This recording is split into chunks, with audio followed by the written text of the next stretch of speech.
Radhe Radhe friend, जय माता दी। हे मेघनाथ, ध्यान से सुन।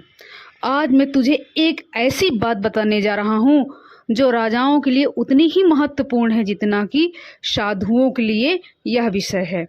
भंडारे का भोजन।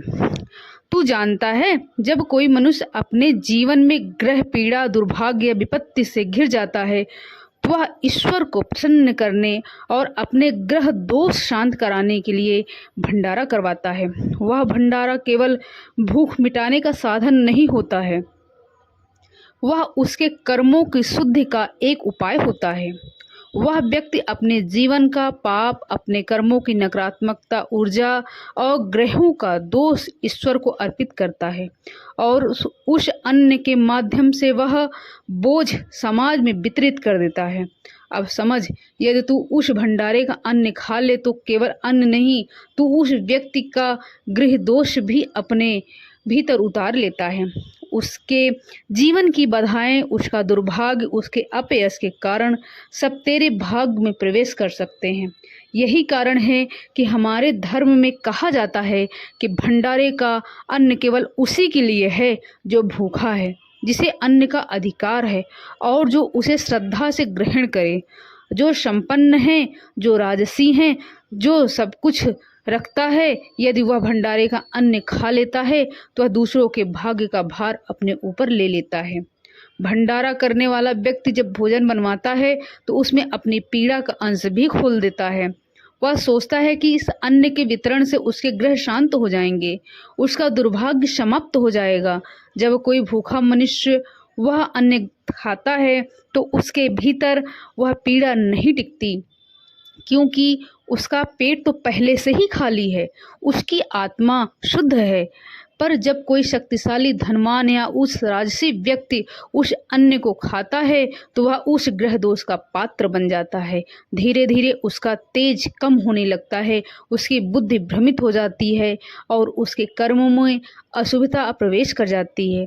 रामायण के प्रसंगों में देखें तो स्वयं भगवान राम ने वनवास के समय अनेक दान, भिक्षा और यज्ञ देखे, पर उन्होंने कभी भी किसी भंडारे का भोजन ग्रहण नहीं किया। वे अपने कर्मों के अन्न पर निर्भर रहे, क्योंकि वे जानते थे कि भंडारे का अन्न किसी के पापों का निवारण कर रहा है और जो उसे बिना अधिकार ग्रहण करता है वह ईश्वर की योजना में हस्तक्षेप करता है। यही कारण है राम सदैव तेजस्वी रहे और विपत्ति में भी स्थिर रहे।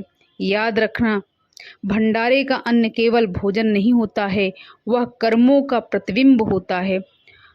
जो उसे बिना विवेक के खा लेता है वह अपने जीवन में अनजाने में कष्टों को बुलाता है। इसलिए यदि आप कभी भी भूलवश भंडारे का भोजन ग्रहण कर भी लें तो तुरंत स्नान कर, प्रायश्चित कर और उसका 2 गुना दान कर। दान ही एकमात्र उपाय है उस दोष को शांत करने का। जो अन्न तू खा चुका है उसका प्रभाव मिटाने के लिए तुझे उसी ऊर्जा को फिर से दान में प्रवाहित करना होगा, तभी तू उस ग्रह दोष से मुक्त होगा।